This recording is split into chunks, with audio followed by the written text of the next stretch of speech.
can I just take this moment to thank each and every one of you amazing supporters. This channel has grown into an amazing community of story lovers. I could not have done it without you guys. If you haven't yet subscribed, then please be part of this journey and help us reach new heights. Thank you.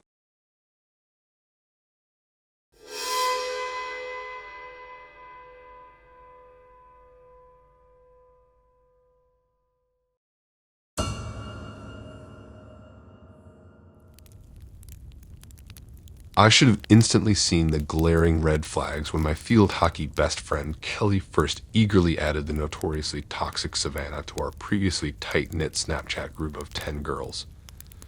In hindsight, it's obvious she was dangerously determined to stir up petty drama from her very first photo snap. But stupidly eager to seem friendly and inclusive as always, we welcomed the bombshell blonde newcomer to our squad right away. Our typical frenzy of dizzying selfies instantly flooded Savannah's phone, ranging from our signature hyper-grouped shots, mid-laughing fits filtered with cute rabbit ears and sparkly flower crowns to my personal favorite solo-posing pics enhanced with a rosy beautify effect. Savannah oozed folks' excitement as she immediately sent back an overwhelming barrage of her own selfies in return.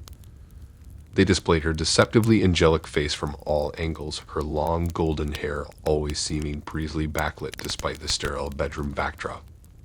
We ate up the cloyingly perfect shots instantly, reflexively thumbing rows of heart-eyed emojis on every vain photo.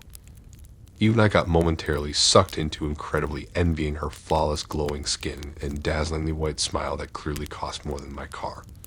Who wouldn't leap at rare friend requests from such hot, popular girls so far out of our dweeby league, our pitiful public school? But that very same night, an unsettling notification popped up on my phone screen from none other than our group's newest member herself. The otherwise benign, "Hey girly." Private message preview text was eclipsed by the risky request detail within. Turns out behind the scenes, this two-faced Savannah girl had sinister plans to cruelly turn us against each other for her own twisted amusement. She wanted me to snap an extremely offensive photo of myself secretly holding a handmade sign spewing horrible body-shaming insults about our beloved field hockey coach Miss Rhonda's weight to get a quick laugh. Out of fear over losing my secure spot in the once fun exclusive chatting group all my friends belonged to, I regrettably caved into the peer pressure rapidly mounting. In a momentary lapse of weak judgment, I hastily scrawled a vicious sign reading "Our coach Rhonda is a fat, ugly cow," and held it up selfie style with a forced, playful, mooing caption typed out underneath as commanded. Smirking devil girl Savannah instantly screenshotted my digital act of utter betrayal before I could blink or properly consider potential consequences. Mere hours later, I awoke to my phone violently vibrating itself straight off my nightstand, charging dock from the sheer flood of enraged notifications blasting me for such cruel harassment towards her mentor. That she-devil Savannah had gleefully aired my coerced photo onto the public group story for all my friends and teammates to instantly turn against me. They were already labeling me a totally heartless bully just for some cheap laughs. I desperately explained in panicked paragraph-length blocks of text that it had all been manipulator Savannah's dangerously orchestrated idea as a setup in the first place. That she had blackmailed me into posting the mean pic by threatening my secure spot in this once fun friend group. But my frantic excuses resounded hollow now amongst almost all my disgusted teammates. The irreparable damage was already spreading like gag-inducing gossip wildfire. My closest gal pals tearfully relayed how no real friend would ever bully others just for sick popularity games. Before I could even attempt to defend myself any further, those I formerly trusted most delivered the brutal final blow of removing me from the exclusive chat club I had cherished without hesitation. Utterly humiliated and friendless yet again thanks to Peach Emoji Queen Savannah's expert sabotaging schemes, I quickly exited the venomous group chat myself before they could officially deliver that nail in the social coffin. But the very next afternoon at school, my personal circle of living hell widened even further when that two-faced snake Savannah approached me directly by the lockers again. Suddenly she was playing nice as pie, batting her fake eyelashes and gushing about letting bygones be bygones.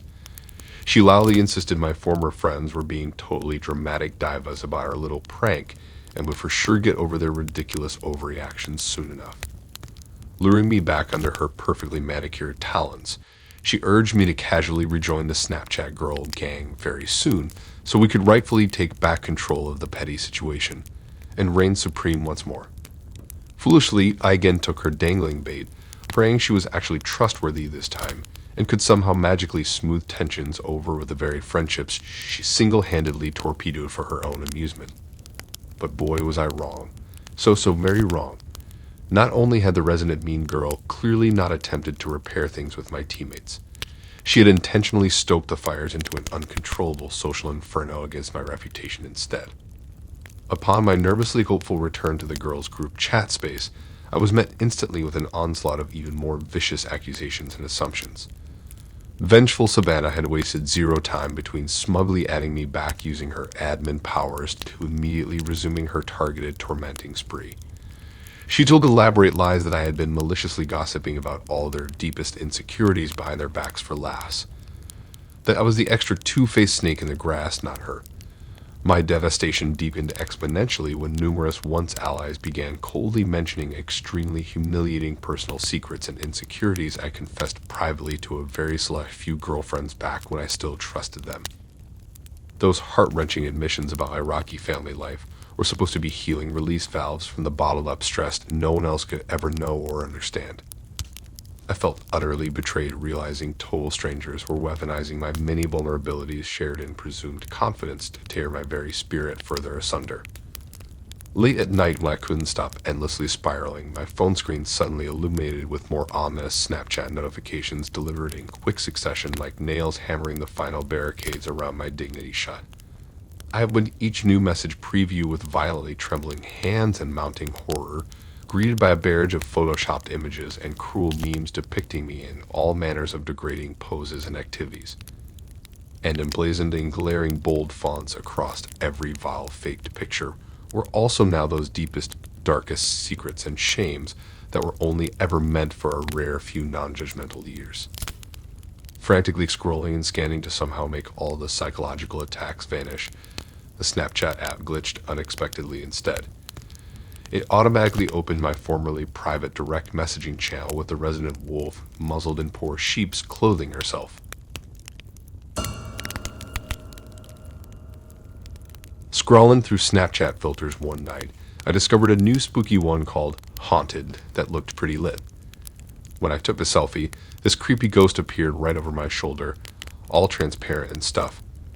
I figured Snap was just getting their creep on with some seasonal cool effect for October thrills. I hit up my group chat to see if my buds unlocked the ghost filter too. Jeremy and Quayne were like, nah man, just the usual stuff over here. Huh. Was it only on my version?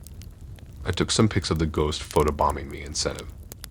They were like, dude, that's wild.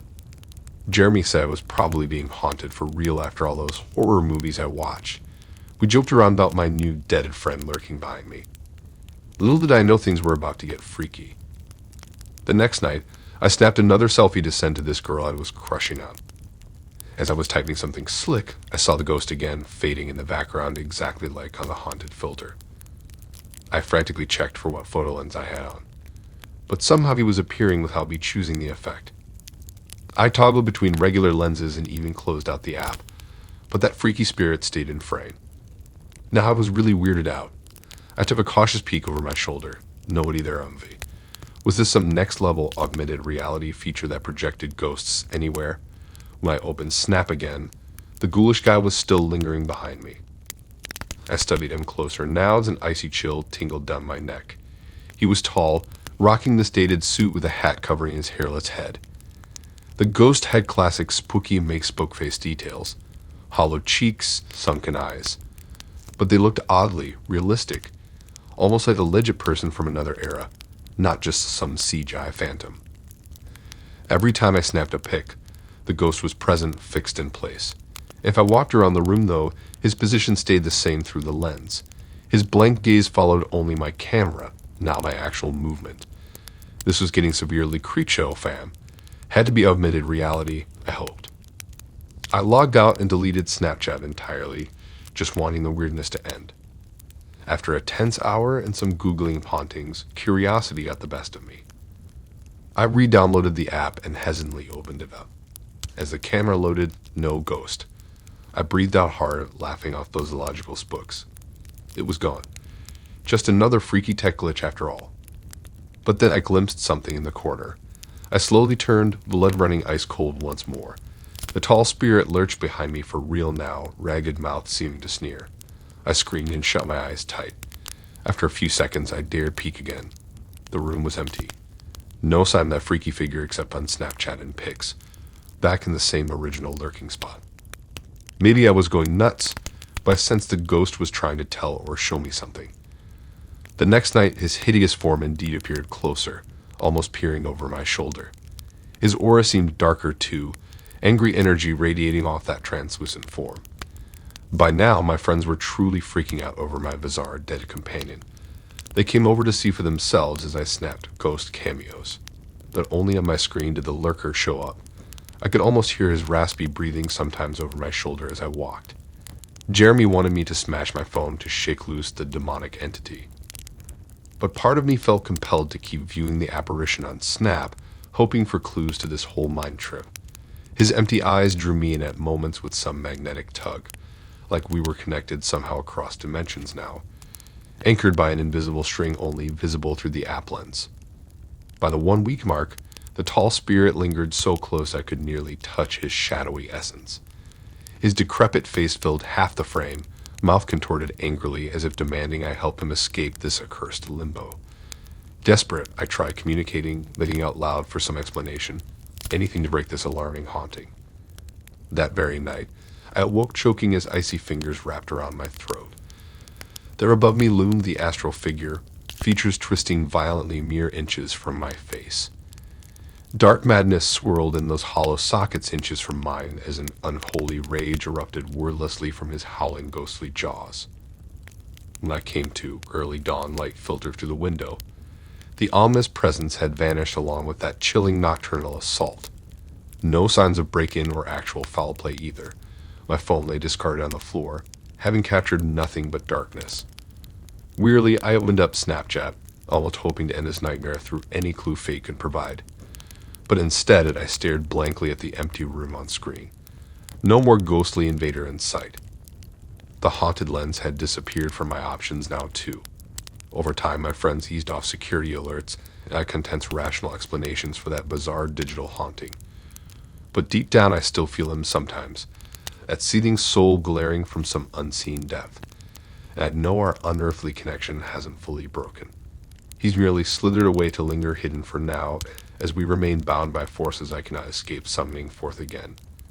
The next time I view some banal selfie, that phantom may indeed return to fill the frame with a fatal fury beyond this mortal veil. Snapping the squad while bar hopping downtown was just meant to be silly FOMO documentation. Everyone posts their highlight reel moments on the Snap these days, but the random video I drunkenly sent that night unexpectedly got me way more chilling attention than some likes from friends. My girls and I hit up this new rooftop club, dancing with reckless abandon to trendy DJ beats. The usual smokes, strobes, and strangers floating by in the electric haze. Near 2 a.m., the others wanted Denny's, but I wasn't done living my best life just yet. I told them to go on without me while I grabbed another drink. Stumbling dramatically toward the bar, I figured I'd send a funny snap of me falling over wasted to show what they were missing out on. Film your fails and epic wins, right? With the camera rolling, I faked some swooning moves on the way to order, until suddenly stumbling for real when some dude violently shoved me aside. My phone captured a FaceTime glimpse of his furious face as he grabbed the woman behind me roughly. Shocked, I turned to see him drag the struggling blonde violently toward a side door exit, ignoring her pleas. Should I get help? This seemed crazy dangerous. That chick was wasted and her creep some roided-up monster. Bouncers were nowhere in sight, so I crept to the door, hearing the woman whimper pitifully. Peering out to the empty parking garage beyond, guilt washed over me. I couldn't just walk away, could I? Built-up bravado urged me to be a hero and intervene if things escalated more. Surely the beast would back off knowing he was busted now. Adrenaline pumped as I gingerly pushed open the heavy door, calling out nervously to announce myself. No backing down, all shy from confrontation now. The brute had the woman pinned to a pillar, but whipped his head toward me as the door creaked wider. His bloodshot eyes narrowed menacingly. He started stomping my way, releasing the shaken girl. But this tank was clearly on a whole other level of turbo-toxic rage. Abort mission. I dropped my phone, fumbling away as the furious ox charged. No time to grab it. I turned and ran faster on liquor jello legs than ever before. The pounding footsteps behind propelled me to sprint beyond my limit. I had to escape becoming mincemeat at the hands of Roidzilla. Flying through grimy corridors in panic, I made hard turns, randomly hoping to lose the raging bull. Finally, I burst back into throbbing crowds on the dance floor, camouflaging desperately amid club kids living their best lives still. My own life had just flashed before me back in that garage. Gasping in a dark corner, relief washed over my shaking body, once I felt safely drowned by the music. No way that beast could find me here, and the girl had run off too during the crucial distraction. Damn, my phone was still back there recording, lost to this savage night now. At least that horror show escape was over though. Or so I thought until a DM popped up the next morning from some blank profile. All it said was think twice about posting that video with an angry emoji. My stomach dropped, realizing somehow this was about my arid snap. I never even uploaded it anywhere. Replaying that parking garage encounter back soberly, I comprehended the true menace I'd witnessed. This was no mere douchebag getting too handsy at the club. Homegirl was nearly abducted, and I caught it all a chance on my phone, which could ID that angry criminal. No wonder he wanted it destroyed along with my witness memory. But how did Mystery Threat know I had compromising evidence? Were they lurking unseen the whole time last night? Seemed I was marked for ominous reasons now either way. Deleting the app altogether felt safest if that meant potential dirt couldn't spread, or lead evil back to my address. Weeks later, though, another Snap DM popped up from a second unknown account. We need to talk. Meet at Murphy's pub tonight. Come alone. My blood ran cold. Someone clearly had me on their radar still about that damning footage. Missing person reports all over the news showed no luck finding the blonde woman yet either. Every self-preserving ounce of me screamed no. Could be walking straight into a death trap now that this creep knew my habits. Then again, refusing their dark demands could anger warp justice into targeting me directly instead. Curiosity and morals tugged me toward the unknown rendezvous despite the blatant peril. Answers could still save that mystery abductee if my risky memories proved useful enough. Steeling my nerves but feeling gravely powerless, I made the heavy, fateful choice to show up alone. The dim pub appeared vacant when I arrived, bell dinging loudly in the uncomfortable silence. Climb it right for an ambush. I checked for hidden assassins before nervously claiming a center booth. Eyes darted anxiously toward each lurking shadow spread across the still landscape. Finally, a tall figure emerged slowly from the back corridor instead of some expected attack squad. Face obscured by a hoodie drawn tightly down despite the heat. Their trained focus scanned the room further before satisfying no one else was present. I held my breath anxiously as they approached. Sliding quickly onto the bench across from me, my guest kept their head angled slightly away to maintain cryptic body language. A quiet but steely female voice emanated from the darkness of that makeshift cowl. Your phone didn't capture his face clearly, but the tattoo is enough to ID who we're looking for. I blurted something confused about we and reporting attacks to police instead of shady meetings. The vigilant vibe hinted she had street justice experience beyond the law. Leaning incrementally closer, my guest explained she was hired anonymously to track down the fiend. His target that night wasn't random, and other girls had gone missing from the same club scene without leads, until my video proved vital, apparently. I filled in all the chilling details I could salvage. The lion tattoo, blonde victim traits, mix of their cars. Mystery woman soaked up every nuance, asking targeted questions to construct an obvious plan of attack. I couldn't help admiring her calm courage on this off-books crusade. Maybe she could succeed where others failed by playing the shadow game equally ruthless. Soon she knew enough to act on, rising abruptly again to leave. Wait, I stuttered nervously. What about my safety now that I'd served my purpose? Those stone-cold eyes gleamed slightly with new scrutiny upon that anxious plea. Forget you were ever here tonight. Forget everything you saw that evening at the club too, and let me take things from here. Thanks for listening in. If you like these stories and want to hear more, then please subscribe and like and support this new channel. We have more stories for you to listen to.